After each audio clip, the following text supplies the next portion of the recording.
O sea, esto no quiero, chicos, que se olviden nunca, nunca. Esto es básico como la glucólisis. Si estamos aquí no entendemos. Nosotros sabemos que por el estímulo de la luz yo veo la botella.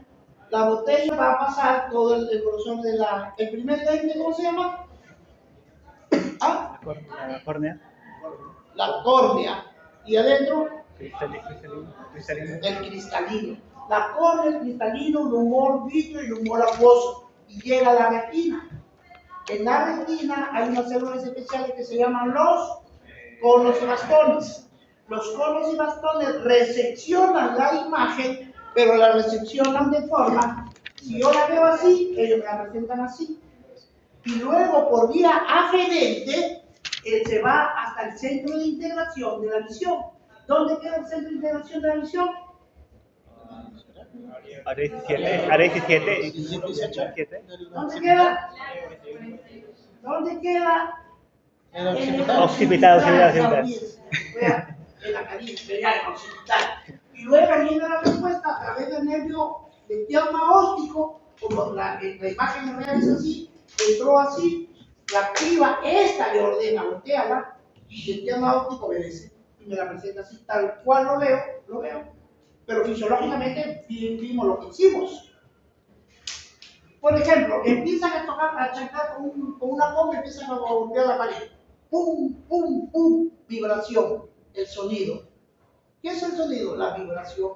Viene la vibración, el pabellón chapa a la vibración, que es una energía mecánica, ¿cierto? La vibración viene, va por el conducto y choca ¿dónde? Al tímpano. Ahí está el conducto externo. Dentro, después del tímpano que sigue, el oído medio. Y ahí hay tres huesecillos. El martillo, el yunque y el estribo. Entonces viene la vibración y vibra al tímpano. Y el martillo también empieza a vibrar. El martillo vibra y también lo hace vibrar al martillo, al yunque y al estribo. Y el estribo se va hasta el centro de integración todavía. ¿A dónde va? ¿A dónde? ¿De dónde está ubicado? En el oído interno, al vestíbulo, al vestíbulo. Y luego, ¿qué hay? Las células de Corti. ¿Qué hace Corti? Convierte la energía mecánica en energía... Perfecto, doctor, eléctrica. Todo estímulo mecánico tiene que ser convertido en energía eléctrica. Son como un pianito las teclas de Corti, ¿cierto? Transforman la energía mecánica en eléctrica y recién agarran la vía sensitiva o aferente. Se van hasta el centro de integración. ¿Dónde queda el centro de integración de la visión? En el temporal. Y luego viene, y ahí distingues un ruido de un sonido, o distingues un ruido agradable de un desagradable. O sea, siempre recuerden esto, chicos, ¿saben? Cuando hablamos de estímulo receptor, centro de integración, siempre va a tener que haber un centro de integración. Muy bien.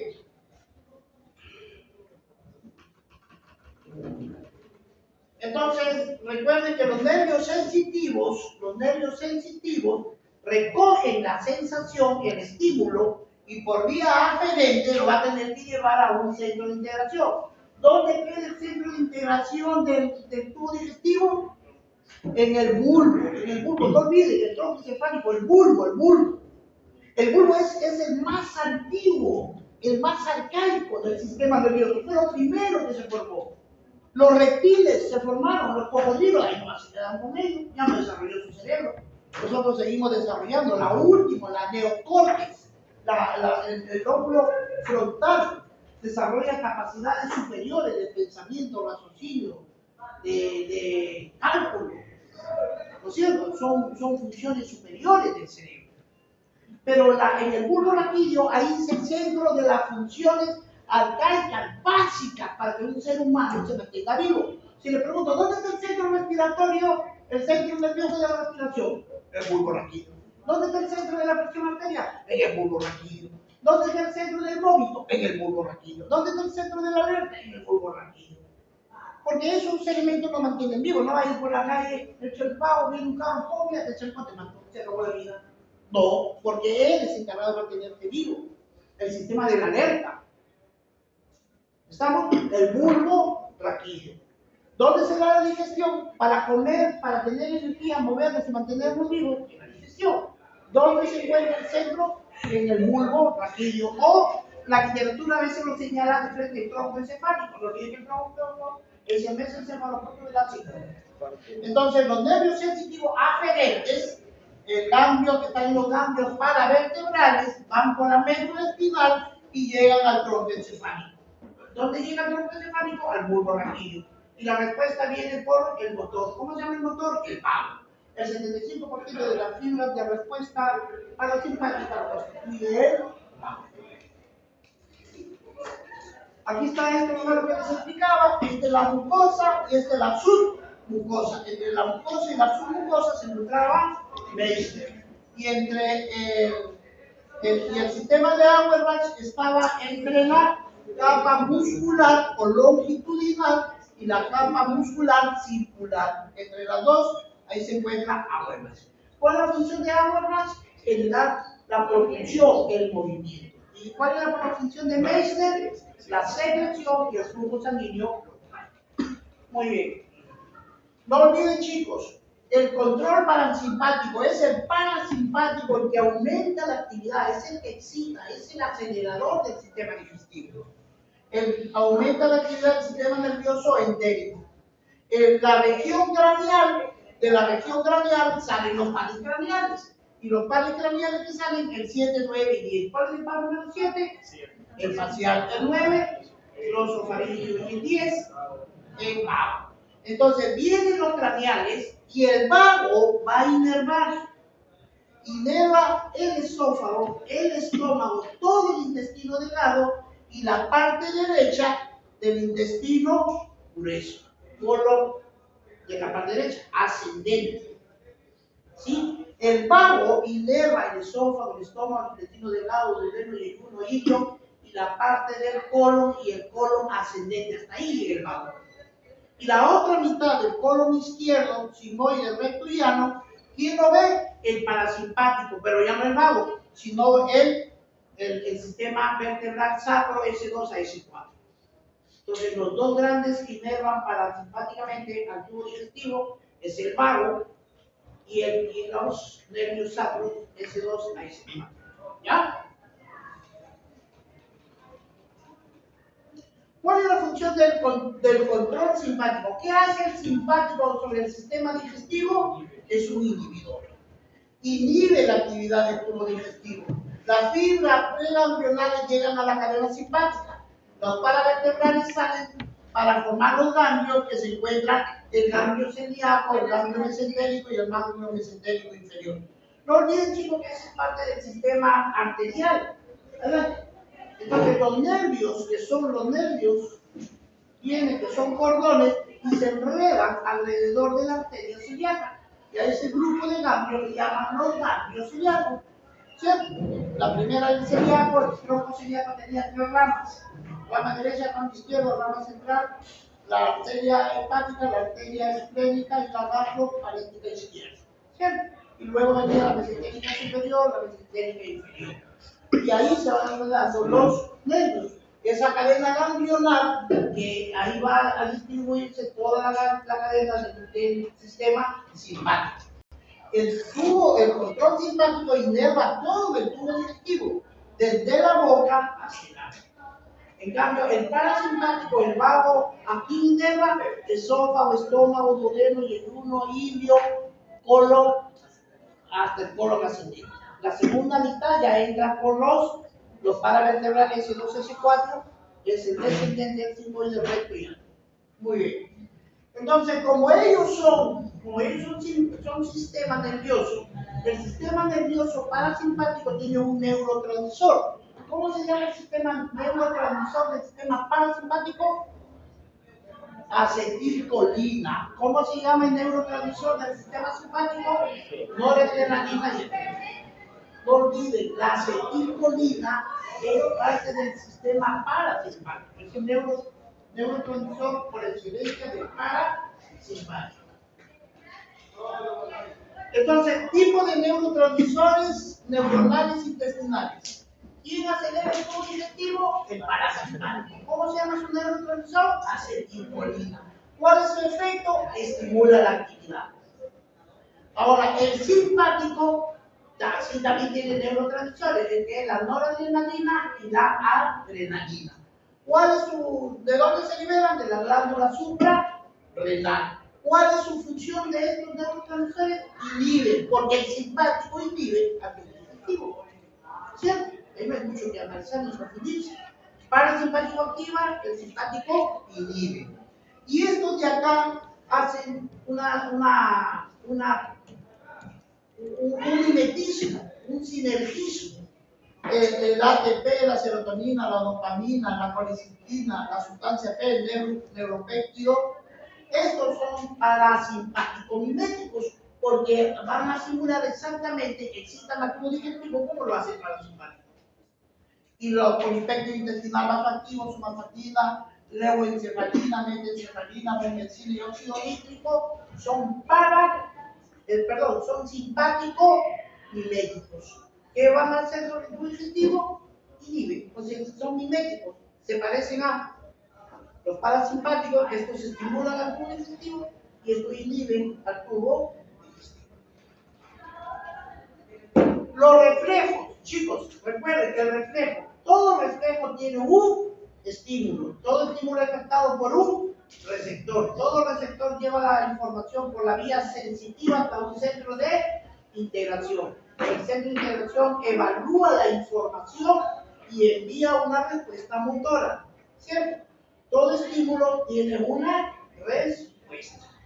No olviden eso, porque vamos a ver reflejos gastrointestinales.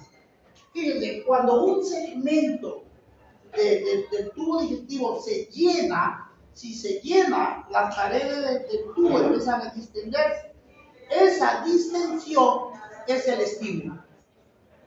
Por lo tanto, si se estimula, tiene que ir hasta el bulbo y el bulbo tiene que mandar por vía del parasimpático una respuesta. ¿Estamos? Pero chicos, yo quiero que lo analicemos juntos, no pierdan. Son dos, y la próxima clase se acabó. 5 de examen, 12 de examen, se acabó. El 15, el 22 preparo el 15, 20, 12, el 17, falta de los que van a pasar. Por lo mismo, no se acabó con Dios. Escuchen, la distensión del tubo intestinal es el estímulo. Suponiendo, chicos, si el duodeno, que hemos dicho, el duodeno, ¿no es cierto? El estómago vacía su contenido, ¿dónde? En el duodeno, que es la primera porción del tubo digestivo, duodeno y yeyuno. A ver, imaginémonos que el duodeno estuviera lleno. El duodeno está lleno. Ese estímulo de estar lleno, ¿qué respuesta le va a provocar al estómago? ¿Que se vacíe o que se inhiba su vaciamiento? Que se inhiba porque está lleno. Sentido común, ¿me entiendes?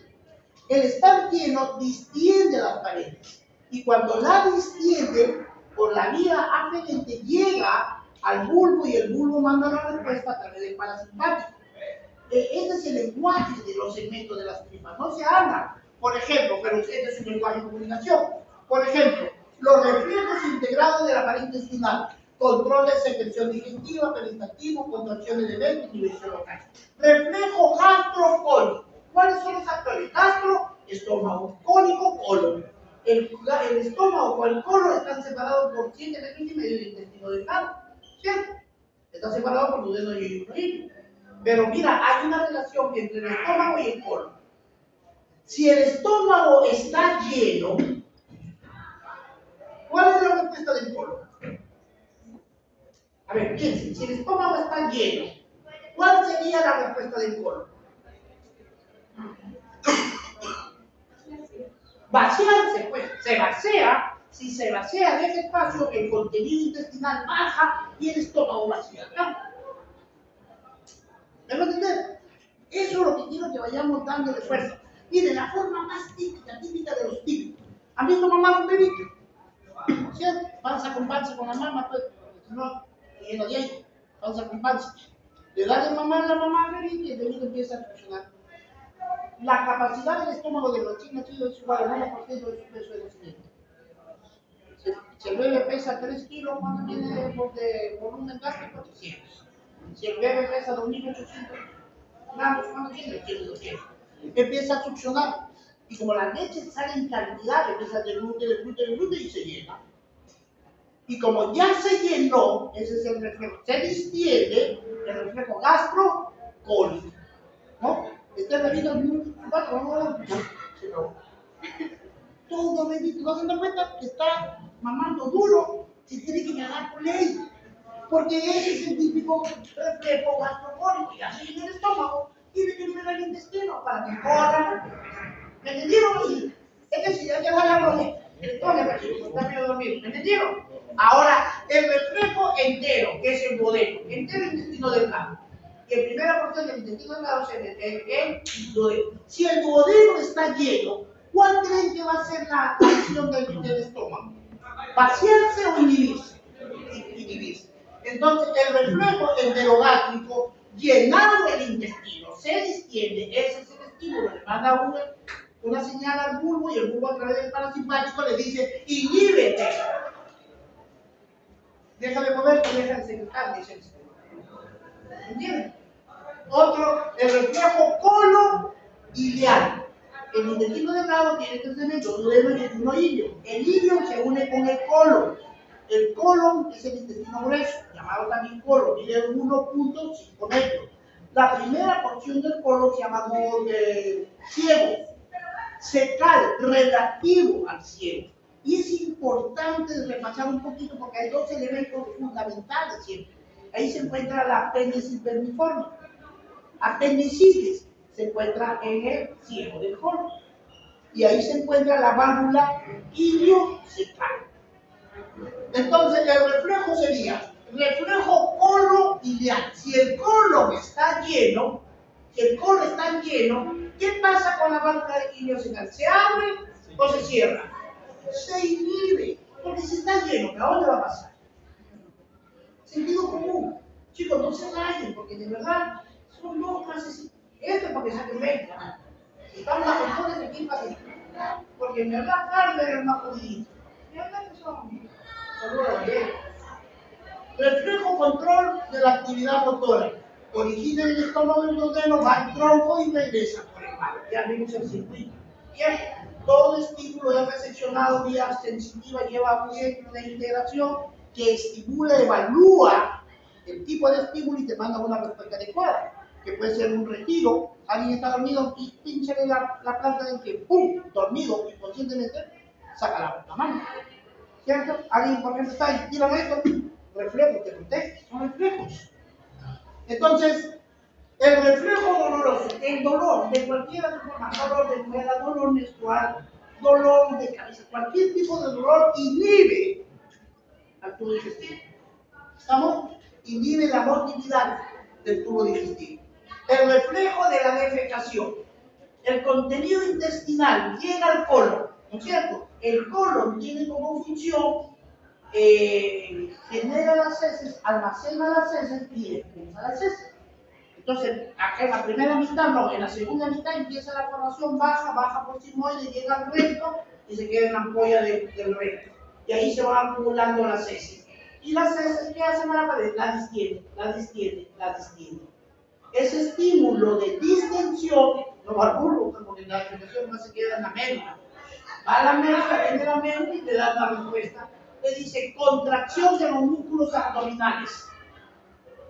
Y el músculo abdominal se hunde, genera la presión, baja el diafragma, la salida natural es por abajo. Y la reflexión. El reflejo origina desde el colon y el recto hasta la médula espinal. Ese es el centro de integración de la defecación. ¿Dónde está el centro de integración? En el vulva. La vieja. ¿Dónde está el centro? Porque ya entendieron cuando hablamos. Estímulo, receptor, sensitivo, integración, respuesta motora. ¿Cierto? La defecación. Las paredes del colon se distienden, es el estímulo. Tiene que ir a un centro de integración. ¿Dónde está el centro de integración de la defecación? En la médula espinal. Muy bien. Ahora, vamos a ver, hemos visto ya el elemento nervioso que participa en el movimiento a través de plexo de Auerbach, ¿cierto? El plexo de Auerbach. Hemos visto los reflejos mecánicos para el movimiento, ¿no? Porque acabamos de ver. Ahora vamos a ver otro elemento que es el control hormonal de la motilidad del sistema gastrointestinal. Este papel es bien bacán. Para mí, de aquí no hay nada de qué alterarse. Miren, chicos, las hormonas, y esto es lo que les van a preguntar. Si te dan esto, te van a preguntar por esto. Ya por ahí de chocho te va a decir en qué parte está. Por ejemplo, la colecistocinina, CKK, ¿cierto? Colecistocinina. La colecistocinina es producida ¿dónde? En las células I. ¿Y dónde están las células I? En el páncreas, la vesícula y en el estómago. ¿Y cuál es su función de la colecistocinina? Aumenta la secreción enzimática, o sea, participa más en la digestión, contrae la vesícula, o sea, vacía la vesícula y aumenta el vaciado gástrico. ¿Cuál es el efecto hormonal de la colecistocinina en el movimiento gastrointestinal? Produce contracción de la vesícula y vaciamiento del estómago. Y aumenta la actividad de las enzimas. ¿Qué es una enzima digestiva? ¿Qué es una enzima? Es una proteína catalizadora. Enzima es una proteína catalizadora que aumenta, retarda o inhibe. Péptido insulinotrópico dependiente de la glucosa. Insulinotrópico. ¿Qué hace este péptido? Péptido es sinónimo de proteína, ¿cierto? Es una proteína insulinotrópico que tiene afinidad o semejanza con. Péptido insulinotrópico dependiente de la glucosa. ¿Cuál es su función? Libera insulina. Inhibe la secreción del ácido. ¿Dónde se encuentra? En las células K. ¿Y dónde está la célula K? En el páncreas. Otra hormona, la gastrina. ¿Quién produce la gastrina? La célula G. ¿Dónde hay célula G? En el estómago. ¿Cuál es el efecto de la gastrina? Aumenta la secreción del ácido gástrico. Gastrina. Motilina. Se produce en las células M que se encuentran en el músculo liso gastrointestinal, incrementa las contracciones y los complejos motores migratorios. La secretina, células S, páncreas, estómago, libera bicarbonato y pepsina. Y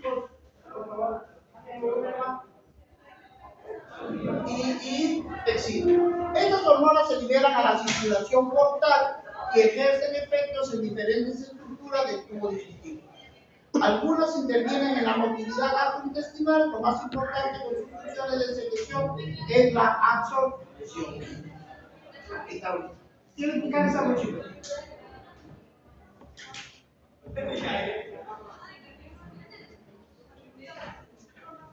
No confundan, chicos, la circulación. Hay dos circulaciones. Ya, por llamarlo así, para que son semejantes, suenan casi lo mismo. La circulación esplénica y la circulación esplánica.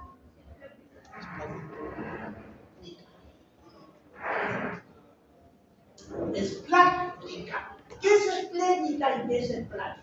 Esplénica relativo al vaso y esplánica relativo a todo el sistema digestivo. El tubo digestivo y sus anexos. ¿Cuáles son? El hígado, el vaso y el páncreas. Toda la circulación del hígado, del vaso, del páncreas, del intestino, mesentero superior, inferior, toda la circulación del aparato digestivo con sus órganos anexos se llama circulación esplánica. ¿Sí? Repasen, revisen, comparen y diferencien qué es esplénica y qué es esplánica. Muy bien, aprovechando la imagen porque más adelante lo vamos a ver. Miren, chicos, lo otro que también quiero que veamos es lo siguiente. Este es el hígado, ¿cierto? Ya. Y dentro del hígado se encuentran ¿quién? Los hepatocitos. Y los hepatocitos tienen varias funciones. Fundamentalmente forman la bilirrubina. Y la bilirrubina, los hepatocitos lo liberan entre las células, botan de las células los liberan en unos canalículos.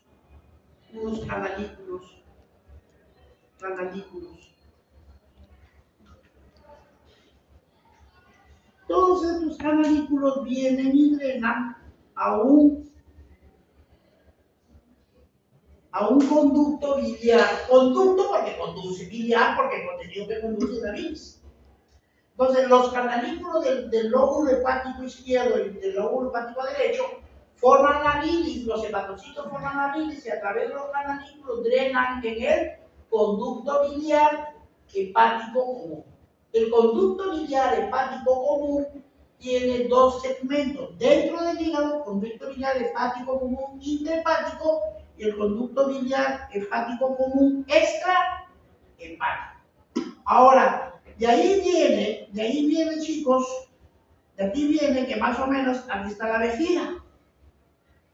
Y aquí se forma el conducto biliar hepático común con este conducto, se llama el conducto cístico. Y este se llama como el conducto, porque conduce. ¿Qué conduce? Bilis. Entonces es el conducto biliar hepático común, ¿cierto? O extrahepático. El conducto biliar hepático común se junta con el conducto cístico y forman al colédoco. ¿Estamos? El colédoco va a drenar ¿dónde? En el intestino delgado. ¿En qué porción? En el duodeno. El duodeno tiene 4 segmentos. Segmento 1, 2, 3, 4. En el segundo segmento del colédoco, perdón, en el segundo segmento del duodeno, el duodeno es más o menos así como una C.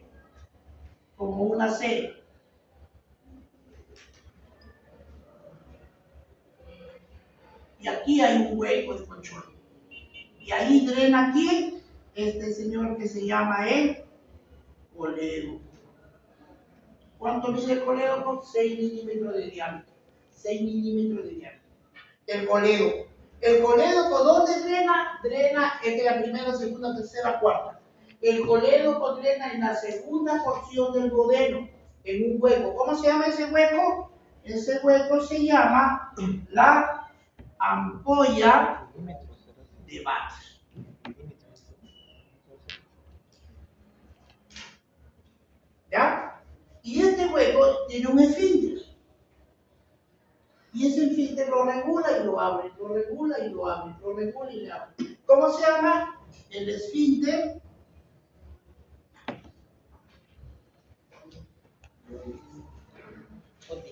de Oddi. ¿Ya? No olviden, chicos. Así como hemos repasado la glucosa, ¿sí? Esto no lo olviden, esto es vital. Entonces, los canalículos biliares van a formar en el lóbulo hepático izquierdo y el derecho y drenan ¿a dónde? En el conducto biliar hepático común. El hepático común tiene un segmento intrahepático y extrahepático. El extrahepático se une con el conducto cístico que viene de la vesícula para formar al colédoco. ¿El colédoco dónde drena? En la ampolla de Vater. ¿Está regida por quién? Por el esfínter de Oddi. ¿Dónde se encuentra la ampolla de Vater? En la segunda porción del duodeno. ¿Estamos? Entonces, y aquí, suponiendo que aquí está ¿quién? El estómago, ¿cierto? El estómago, porque aquí se une con el colédoco. Ahora, esto es mal, ya, pero si ustedes lo van a ver, aquí debería encajar, pero solamente porque yo quiero que ilustren algo. Detrás del estómago hay un órgano que tiene la forma de una lengua. ¿Cómo se llama? El páncreas. El páncreas es retrogástrico, detrás del estómago. Y el páncreas elabora sus jugos. Y los jugos del páncreas también vienen a la digestión. ¿Dónde drenan? En la ampolla de Vater. Y aquí viene el conducto que drena aquí. ¿Cómo se llama este conducto pancreático? Se llama el conducto de Wiersum. ¿Ya? Eso se lo van a ver más simple, pero yo he querido graficarlo. No olviden, el conducto lineal hepático común extrahepático se une con el conducto cístico. El conducto cístico con el hepático extrahepático, el conducto lineal hepático común forman al coledo. ¿El coledo por dónde viene? En apoyo de mate mediado por el esfínter de orden. Conjuntamente drena viene el conducto mixto, que viene de dónde? Del páncreas. A partir de ahora, cuando en el duodeno es intestino, entonces el duodeno va a liberar también unos jugos, se llaman los jugos digestivos. ¿Ya? Los jugos digestivos entéricos o intestinales. Hay jugos intestinales, que hablamos del duodeno, hay jugos pancreáticos, para no perder lineal, no es, pero pónganle jugo lineal. A la ampolla de Vatel, al duodeno, le llegan 3 jugos. Localmente, el jugo intestinal, el jugo pancreático y el jugo lineal. Y los jugos van a traer enzimas que van a digerir a los carbohidratos, a las proteínas y a las grasas. Esa es su chamba nada más. Identificar qué enzimas, tanto de la bilis, donde funciona, sobre qué sustrato, carbohidratos, proteína, grasa, donde los jugos biliares lo mismo y el jugo pancreático también. Más o menos, quedó algo así. Bien. Algo más que quiero, porque para entender lo que se viene, ya. La circulación, chicos, de una vez. Miren, este es el hígado, ¿no es cierto? No olviden que así como los términos que dijimos, reabsorción, el paso del contenido del túbulo renal a la sangre, porque lo requerimos. Igual, es volver a, porque ya se había absorbido. Aquí hablamos no de reabsorción, sino de absorción, porque lo primero, se absorbe el contenido de la luz del intestino y pasa al vaso sanguíneo. La absorción intestinal pasa al capilar venoso. La absorción, el tubo digestivo, el intestino delgado, ¿cuál es su función? Absorber nutrientes. ¿A dónde pasan? A los vasos venosos. Y los vasos, y la literatura de frente habla de se absorben y pasa a la circulación portal. Por eso quiero explicarlo para que aquí no se vayan a... Miren, suponiendo de que este es el segmento, el intestino, ¿cierto? Entonces de ahí se va a absorber los nutrientes. Los carbohidratos, como los acálidos, aminoácidos, ácidos grasos, que se van a absorber. ¿Y a dónde van a pasar? A la vena. ¿Cómo se llama esta vena? La vena mesentérica. ¿Ya? Mesentérica superior. Más abajo, por aquí drena ¿quién? La vena mesentérica inferior. La vena mesentérica inferior drena en la vena mesentérica superior. La vena mesentérica superior se une, esta vena mesentérica superior se une con la vena esplénica, que viene de dónde? Del vaso, ¿no es cierto? Es del vaso. De aquí viene la vena esplénica con la vena mesentérica superior forman a la vena porta. A la vena. No olviden eso. La mesentérica inferior drena la mesentérica superior. La mesentérica superior se une con la esplénica y forman a la vena porta. Y la porta entra al hígado. ¿Y dónde vacía su contenido? Lo vacía, chicos, lo vacía aquí, en el sistema sinusoidal. El sistema sinusoidal hoy es llamado el sistema retículo endotelial. El sistema retículo endotelial es parte del sistema inmunológico. Y cuando hablamos de inmunológico, hablamos de defensa, hablamos de macrófagos. Y los macrófagos que se encuentran dentro del hígado se llaman las células de Kupffer. ¿Se acuerdan? La célula de Kupffer. Fíjense, la vena porta llega y vacía su contenido en los sinusoides hepáticos. El sinusoide hepático es como si fuera una gran dinamita media. ¿Cuál es la función actual del sistema reticular endotelial, los macrófagos? Su función es matar a todos los microbios que se hayan colado en el intestino. A veces hay disfunción, hay bacterias patógenas dentro del intestino. Si se cuela, imagínate que fuera de frente a la arteria y se pasa por todo el cuerpo. Se siembra la infección del cerebro, hígado, riñones, a hueso y se muere por septicemia. Fíjense la naturaleza y la sabiduría del cuerpo humano. Se absorbe del intestino al sistema portal, porque la porta es formada por la mesentérica superior, inferior y periférica. Y por si acaso, aquí también drena otra, que es la vena pancreática. La vena pancreática, ¿dónde drena? En la esplénica, y la esplénica con la superior forma la porta. ¿Y la porta dónde vacía la sangre? En los sinusoides hepáticos. ¿Y qué es el sinusoide hepático? El sistema reticular endotelial, que es parte del inmunológico. ¿Cuál es el objetivo? De que los macrófagos, con la célula de Kupffer, se coman todos los microbios y de ahí se enriquecen. Una vez está garantizado eso, de los sinusoides hepáticos pasan a las venas suprahepáticas. Y las venas suprahepáticas vierten su contenido ¿dónde?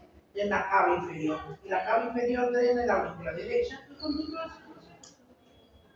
¿Quedó claro eso? Esto es importante, chicos, ¿sabes? Que lo entiendan. Esto de la ayuda mucho para entender. ¿Quedó claro? Muy bien, seguimos.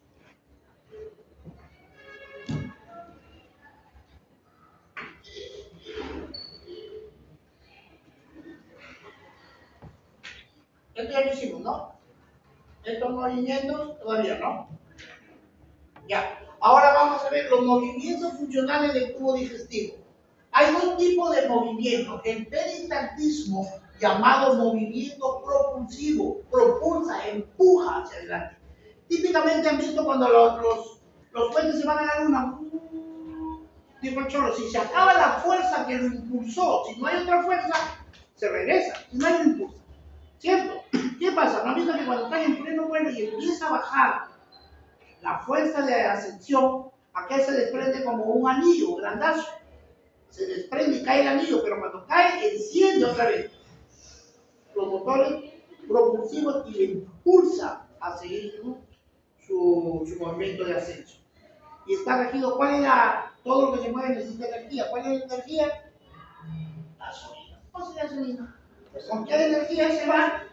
Energía nuclear, con la energía nuclear, ¿cierto? La energía nuclear es la que impulsa los cohetes.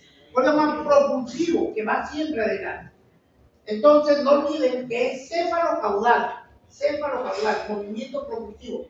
El sistema digestivo tiene dos movimientos. El propulsivo, llamado peristaltismo, son sinónimos, y el otro, rápidamente, es el movimiento de mezcla. El movimiento propulsivo y el movimiento de mezcla. No hay más movimientos en el intestino. Vamos a repasar el movimiento del peristáltico. Esta es la literatura de acá, rápidamente. Este es el intestino, este es el bolo alimenticio, por decir. El bolo alimenticio. ¿Qué va a producir? Recuerden, ningún órgano se construye, se relaja o se contrae sin la exploración de un sistema nervioso. ¿Cierto? Imagínate que este es el músculo y este es el nervio. Y la tapita es la placa mioneuronal. Neural, nervio. Esta es la unidad mioneuronal. ¿Sí? Hay enfermedades que atacan al nervio, hay enfermedades que atacan al músculo y hay enfermedades que atacan a la placa mioneuronal. ¿Ya? Por ejemplo, la miastenia gravis ataca a la placa. ¿Por deficiencia de qué? De la acetilcolina. En cambio, el nervio es ¿cómo se llama esta? La parálisis ascendente. La parálisis. ¿De cuál? No. Ay, Dios. Bueno, entonces, miren, chicos, el sistema es el mismo. El sistema eléctrico es, la conducción es el mismo. El impulso nervioso llega, abre, se da el intercambio y se produce la despolarización y contracción. Esa contracción genera aquí, en el tubo, aquí es como si aquí yo le meto un apretón. Se llama anillo de contracción. Si yo lo contraigo con fuerza, ¿qué genero? Una fuerza que impulsa hacia adelante. Ese es el efecto propulsivo. ¿Entienden? Es el movimiento peristáltico. El músculo distal se relaja para que llegue el bolo y en el músculo proximal, por acción del efecto eléctrico, se produce una contracción, un anillo que empuja el avance del contenido del intestino, en este caso el bolo alimenticio. Y el otro movimiento es el movimiento de mezcla. Es como si este es el intestino. ¿Qué pasa si yo sincrónicamente hago esto? Si yo hago esto, esto entra, y eso genera una mezcla. Son anillos de contracción sincrónicas. Los dos al mismo tiempo. Los dos empujan y hacen de que cuando se chocan los contenidos, se rompen, se destrozan, se van haciendo más pequeños cada momento. Y eso no es otra cosa que la digestión, transformación de sustancias complejas en simples o asimilables. Entonces, el movimiento de mezcla son contracciones de segmentación. Son producidos por las contracciones peristálticas diferentes en diferentes regiones del tubo. El anillo de contracción intestinal amasa el contenido en diferentes segmentos separados por pocos centímetros. Dura aproximadamente de 3 a 5 segundos y desmenuza, trocean los contenidos intestinales para que tengan avance peristáltico fácil. Eso es lo que les explicaba ahora, ¿no? El flujo sanguíneo gastrointestinal, la circulación es plánica, no es ple. Es ple el vaso, es plánica, todos los órganos del tubo digestivo. Importancia de la vena porta. La sangre venosa de los intestinos, del páncreas, del vaso, pasan al hígado. ¿Y cómo llegan? A través de la porta. ¿A dónde llegan? A los sinusoides hepáticos. Miren, este es el tubo por absorción. ¿A dónde pasa? Al capilar venoso. Las vénulas van a la vena mesentérica superior. La mesentérica superior recibe a la vena mesentérica superior, sube y se junta con la vena esplénica. La esplénica recibe a la arteria renal izquierda y a la vena pancreática. La esplénica con la mesentérica superior forman a la vena porta. La porta, ¿dónde vacía? En el sistema de sinusoides hepáticos. ¿Qué es el sistema de sinusoides? Un sistema retículo endotelial es parte del sistema inmunológico donde participan los macrófagos. ¿Cómo se llama? La célula de Kruger. ¿Cuál es su acción? Tragarse a todos los microbios escolares. Una vez que queda limpiecita, pasan a las venas hepáticas, ¿no es cierto? A las suprahepáticas. Y las suprahepáticas, ¿dónde drenan? A la cava superior. Y la cava superior, ¿dónde termina? En la médula derecha. Secuencia, ¿no, chicos? ¿Sabes? Muy bien. Entonces, a los sinusoides hepáticos, que ahora ya le llaman sistema de defensa retículo endotelial, es sistema inmunológico, la célula de Kruger, que son macrófagos. Y los macrófagos son los monocitos maduros. Elimina bacterias de los alimentos y de otros órganos. Los carbohidratos. Dos funciones tiene la porta. Por un lado lo pasa al sistema sinusoidal para que se limpie de microbios y el otro deja a los carbohidratos y proteínas para que sean metabolizadas por el hígado y se almacenan algunos elementos en el hígado. Por ejemplo, la glucosa se almacena como glucógeno. Pero las grasas no pasan por el sistema portal. Ojo con ello, las grasas van directamente a los vasos linfáticos intestinales y luego van a dirigirse al plasma. El sistema linfático, ¿dónde drena? El torácico, ¿dónde drena? ¿Su clave derecha o izquierda? Izquierda. Derecha. Pero digo, ya le voy a poner preguntas para decir que... Muy bien, miren, este es, ¿han visto un intestino de un chivo, de un carnero, de la res? Sí, el intestino delgado. ¿No comió un mondonguito, caucao? ¿No es así como unas bolitas chiquitas? Son microbiosidades. ¿Por qué la microbiosidad? Porque tiene más área para reabsorber. Más área para reabsorber. Entonces, la luz amarillo viene a ser la microbiosidad, el rojo y azul ya hemos estudiado en la última parte de la circulación, que es el sistema capilar arterial y capilar venoso. ¿Dónde se absorben los elementos, los nutrientes absorbidos? ¿A qué parte del capilar va? Al capilar venoso. para que pueda llegar a la vena porta. Entonces, en el rojo no hay nada. Entonces, aquí viene, en el venoso están los ácidos grasos de cadena corta, los aminoácidos, los monosacáridos, esta es la vénula, esta es la sangre, ¿no es cierto? Y en el verde, que es el vaso linfático, ahí van ¿quién? Ahí van los kilomicrones, o las grasas, van directamente, no pasan por el sistema porta. Las grasas no pasan por el sistema porta. ¿Qué pasa por el sistema porta? Los carbohidratos y los proteínas. Las grasas no, van directamente a los vasos linfáticos y ellos los drenan ¿a dónde? Ya, me pasan a dónde drenan. El flujo sanguíneo, miren chicos, el flujo sanguíneo contracorriente. ¿Se acuerdan? Aquí la sangre lleva, aquí en el ápex, tiene una hiperosmolaridad de 700 a 800 millomoles. O sea que aquí hay un estado hiperosmolar. Por lo tanto, de la sangre sale agua para disminuir afuera. Y entonces hemo concentra y van al sistema linfático. No olviden, el simpático disminuye el flujo sanguíneo local y el parasimpático es el incitador, aumenta el flujo sanguíneo local. Propulsión y mezcla, alimentos en el tubo digestivo. Aquí ya vamos a ver los alimentos, cómo llegan. Chicos, la digestión es un proceso físico, mecánico, químico, ¿no es cierto? Cuando nosotros comemos, tú agarras cualquier alimento, lo cortas con los incisivos, cortas. Con los caninos desgarras la carne. Y los premolares y los molares muelen, por eso se llama muelas, porque muelen. La función de la lengua es colocar el alimento para que sean triturados o molidos por los dientes. Ese es el acto mecánico. Las glándulas parotídeas, submaxilares y sublinguales liberan la saliva. La saliva es una sustancia líquida.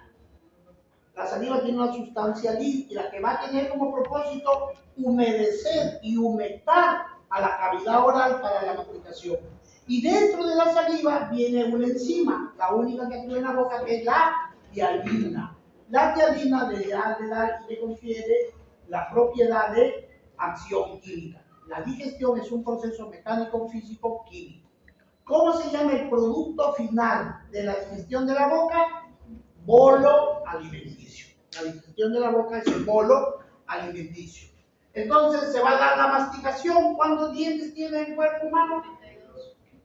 Tiene 32. La hemiarcada superior, inferior. Y aquí en la hemiarcada superior hay un cuarto, un cuarto, un cuarto, un cuarto. La fórmula es 21, 23.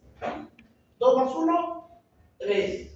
Más 2, 5. Más 3, 8. Por 4, 92. La fórmula de un niño, 21, 20. 2 más 1, 3. Más 2, 5. Más 0, 5. Por 4, 20. ¿Cuántos dientes tienen los niños? 20. Muy bien. Masticación. La digestión mecánica y química del alimento. Lo fracciona en piezas pequeñas para incrementar la superficie para la acción de las enzimas y poder deglutirlo. La saliva proporciona la mayor parte de hidratación y lubricación bucal y tiene funciones protectoras contra las bacterias digestivas. La deglución, ingreso del alimento al esófago. Entonces, la primera parte, cuando uno mastica, finalmente la lengua va a presionar al paladar póstero superior, al paladar. Ahí, a la hora que lo presiona, empuja el bolo alimenticio hacia atrás. Entonces viene, esta es la orofaringe, la nasofaringe, ¿no es cierto? En la orofaringe, aquí está la faringe. De la boca pasa a la faringe y de la faringe pasa al esófago. Y del esófago llega al estómago. ¿Entienden? Hay un segmento faríngeo. Entonces, cuando nosotros masticamos y deglutimos, pasa a la faringe. Y la faringe va a ir después al esófago. Entonces, acá hay la deglución. La deglución es un acto de la masticación. Fisiológicamente se dice que debemos masticar 32 veces el alimento. Es bromeado. Uno, pago, por ahí, mala gestión, hay que enseñar. Entonces, en la medida que vamos envejeciendo, se van cayendo las, ¿no? Llegan las personitas mayores desdentados, no hay una buena mecánica y tienen problemas gastrointestinales. En los ancianos, la primera causa de digestión y intolerancia es por la falta de masticación, por la falta de nutrientes. Cuidado con eso. Deglución, ingreso de los alimentos al esófago. La primera fase, cuando uno deglute, pasa, traga, la deglución tiene una fase voluntaria e involuntaria.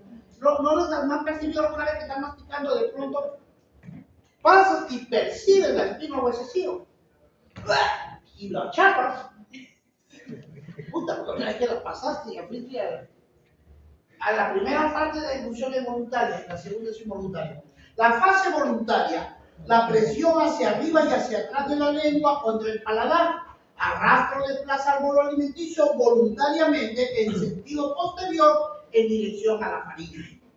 Ya no se puede detener el ingreso. Una vez que pasó la faringe, ya no se puede detener. El mecanismo de la fase faríngea de la deglución comprende de la faringe que sigue el esófago. Entonces, ¿cuáles son las fases para que el bolo alimenticio pase de la faringe al esófago? Uno tiene que cerrarse la tráquea, porque si no, se va hacia los pulmones. ¿Y la tráquea cómo se cierra? Con la epiglotis, ¿cierto? Apertura del esófago, la onda peristáltica rápida que se origina arriba en la faringe, en el tubo de la faringe, llega hasta el esófago. Y esto se sigue, llega en propulsión hasta que llega a la parte inferior que une al estómago. ¿Cómo se llama la unión del esófago con el estómago? Cardioesofágico. Cardioesofágico o cardias, es el gastroesofágico.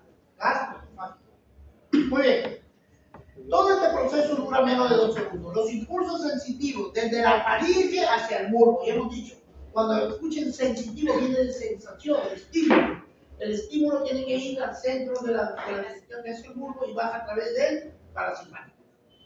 Desde la faringe hacia el bulbo, raquídeo, tracto solitario y llega a los nervios trigémino y glosofaríngeo.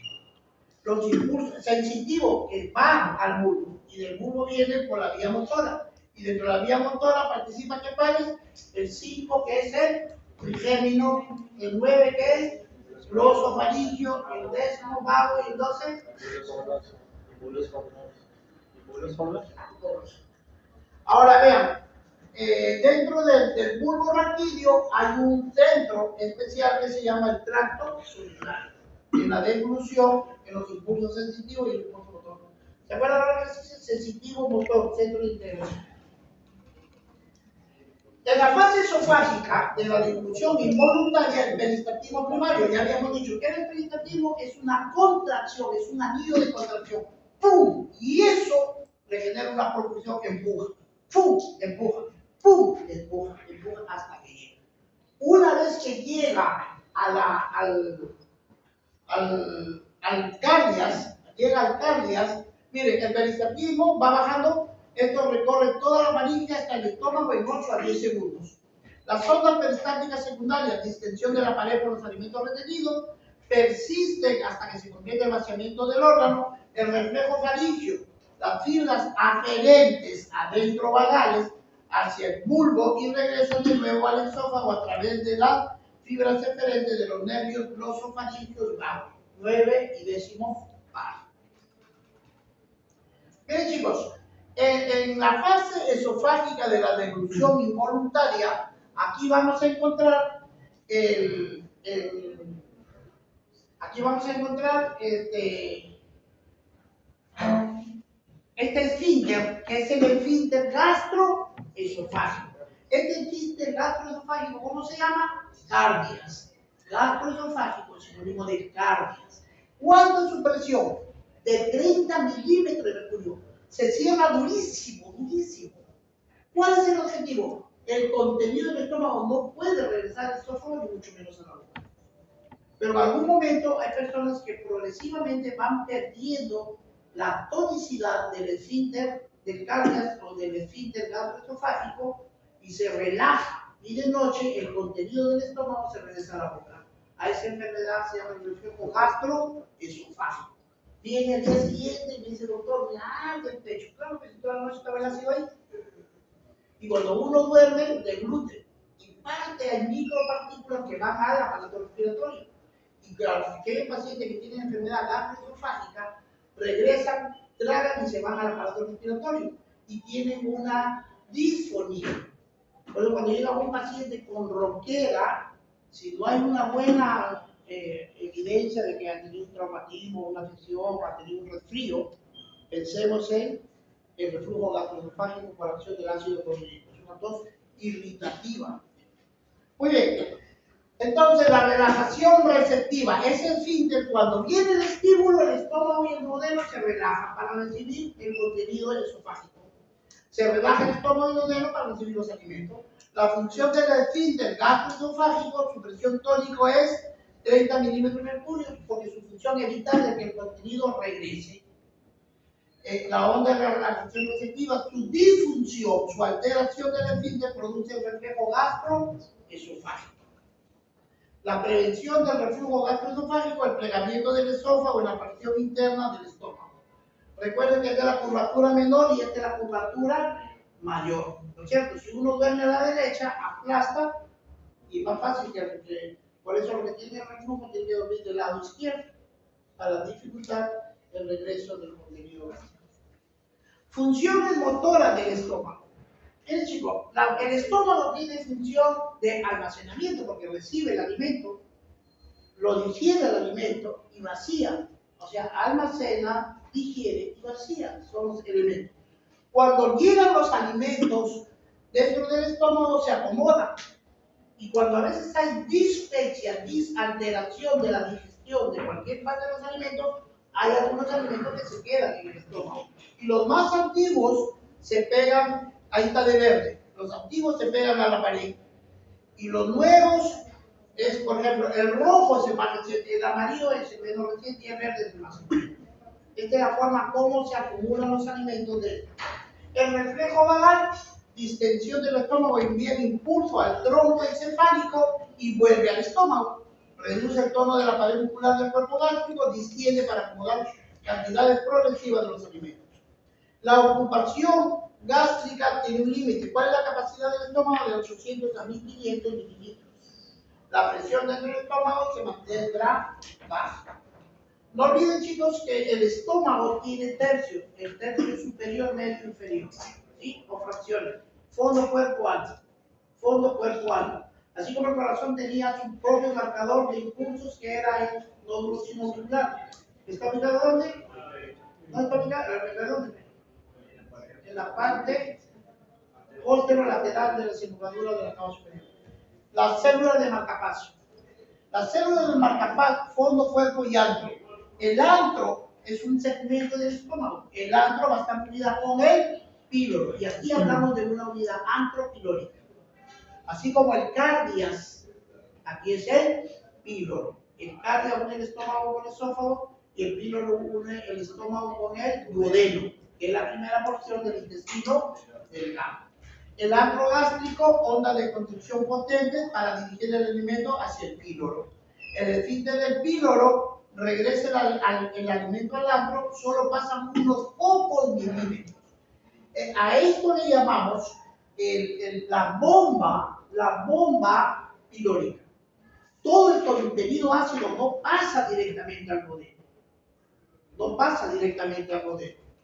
Entonces, el quimo es, pregunte ahora, ¿cómo se llama el producto final de la digestión de la boca? ¿Cómo se llama el producto final de la digestión del estómago? Quimo. Y el quimo es una pasta semilíquida, no es líquida ni sólida, tampoco pastosa, pasta semilíquida, producto de la mezcla del alimento, del agua y de los jugos gástricos. Miren, chicos, la bomba pilórica. Entonces, aquí el píloro es un regulador, no es como una compuerta que pone, se vacía todo, no. Ellos va cronológicamente, va soltando de a poquitos. Yo pregunto, ¿cuál es el pH del contenido del estómago? Es evidentemente ácido. Entonces, esa acidez tiene que ser regulada, porque en la digestión, bolo alimenticio, quimo y falta el kilo. El kilo termina la digestión en la primera porción del intestino delgado, en el duodeno. Y en el duodeno, a través de la ampolla de Vater, ¿quién viene? el colédoco y el huirso, el jugo pancreático y el jugo biliar. ¿Dónde drenan? En el duodeno. Pregunto, ¿cuál es el pH de la bilis y cuál es el pH del jugo pancreático? ¿Es ácido o alcalino? Ácido. Ácido. Ácido. A ver, vamos a hacer un análisis con esa propuesta. Si el estómago es ácido, la bilis es ácida y el jugo pancreático es ácido, esa acidez cae al duodeno y lo perfora porque quema.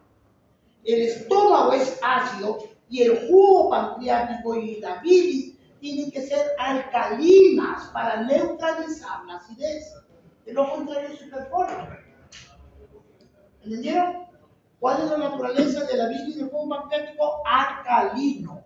Está bien la propuesta, pero en el análisis se entiende eso.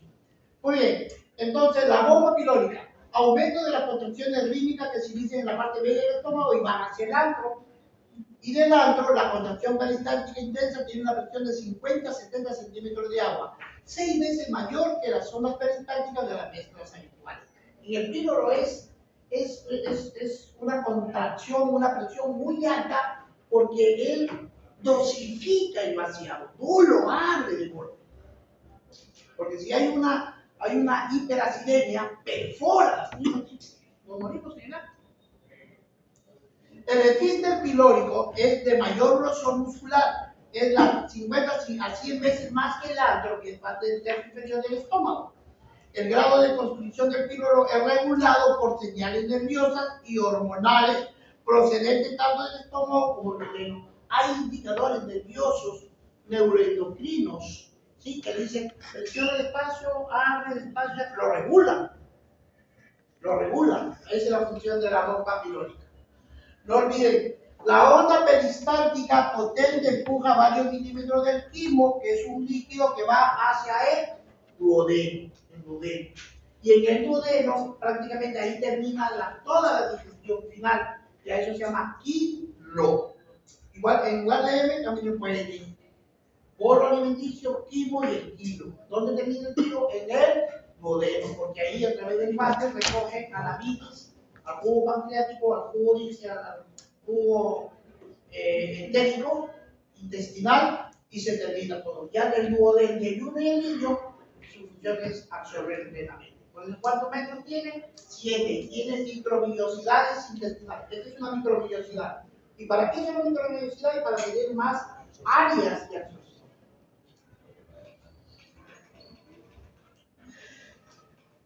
Miren, estimulan el vaciamiento del estómago. ¿Qué estimula? El volumen gástrico. El hecho de estar lleno obliga a que se vacíe, ¿cierto? Entonces, el volumen gástrico estimula la secreción de la gastrina y la gastrina produce el vaciamiento gástrico. El otro, la hormona gastrina, la produce la célula G de la mucosa del antro, produce un jugo gástrico de gran acidez y estimula la bomba pilórica para que empiece a vaciar al estómago. Esos son los elementos que estimulan el vaciamiento gástrico. ¿Y quién inhibe? El reflejo enterogástrico. Si el duodeno está lleno, inhibe el vaciamiento, que hemos visto. Y el otro elemento es el pH del quimo. Recuerden que el pH es 1, 7, 14. Mientras más te acercas a los extremos, más ácido o alcalino es. Si este es menor de 4, tiene que decir que va a ser 3, 2 o 1. Mientras más baja, se volvería más ácido. Cuando el quimo tiene un pH menor de 4, solito se inhibe. Si lo libera, se perfora el duodeno. Por eso que cuando el pH del quimo es el punto de corte, ¿cuándo se inhibe el vaciamiento gástrico con respecto al pH del quimo? Cuando es menor de 4. Para que no sea, tiene que subir, como que se alcaliniza 4, 5, 4, 8, 5, ya está un poquito menos ácido. Ahí recién lo suelta y cuando se mezcla con el jugo pancreático y la bilis, que son alcalinos, disminuye la acidez y continúa la digestión. Producto de digestión proteica y lípidos. Ahora sí, vamos a ver la secreción de la saliva, la secreción esofágica y la secreción gástrica. ¿Qué es secreción?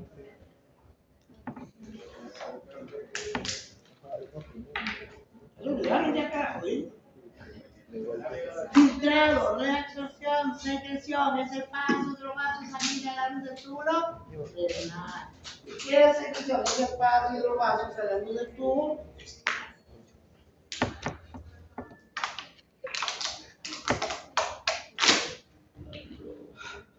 Cansado. Esta es la última promoción. Muy bien. Secreción salival, esofágica y gástrica. Miren chicos, la saliva. ¿Cuáles son las glándulas que producen saliva? La parótida, las submaxilares y las sublinguales. ¿Cuánto se recibe? De 800 a 1500 mililitros al día. ¿Cuál es el pH de la saliva? De 6 a 7, ligeramente ácida. Las parótidas, secreción serosa, las submaxilares y linguales, secreción serosa mucosa. El contenido enzimático. La saliva tiene la alfa-amilasa o tianina. Y la tianina actúa en la boca, es la primera enzima que actúa sobre los carbohidratos. La lisozima destruye paredes de las bacterias. La lactoferrina inhibe el crecimiento bacteriano. La inmunoglobulina activa contra bacterias y virus. La lipasa lingual hidroliza lípidos, ¿cierto? La función de la saliva es destrucción de bacterias bucales, el inicio de la digestión de los carbohidratos por la acción de la tianina. Muy bien. Los centros vulvares, los núcleos salivales, tienen que estar a través de los ganglios, el ganglio óptico, ¿no es cierto? Que va a estar mediado por quién? Por el núcleo, los núcleos craneales, séptimo par, noveno par. La glándula parotidia, la glándula submaxilar y la glándula sublingual. La submaxilar, ¿dónde drena? En la segunda molar de la arcada superior, a través del conducto de cuarto.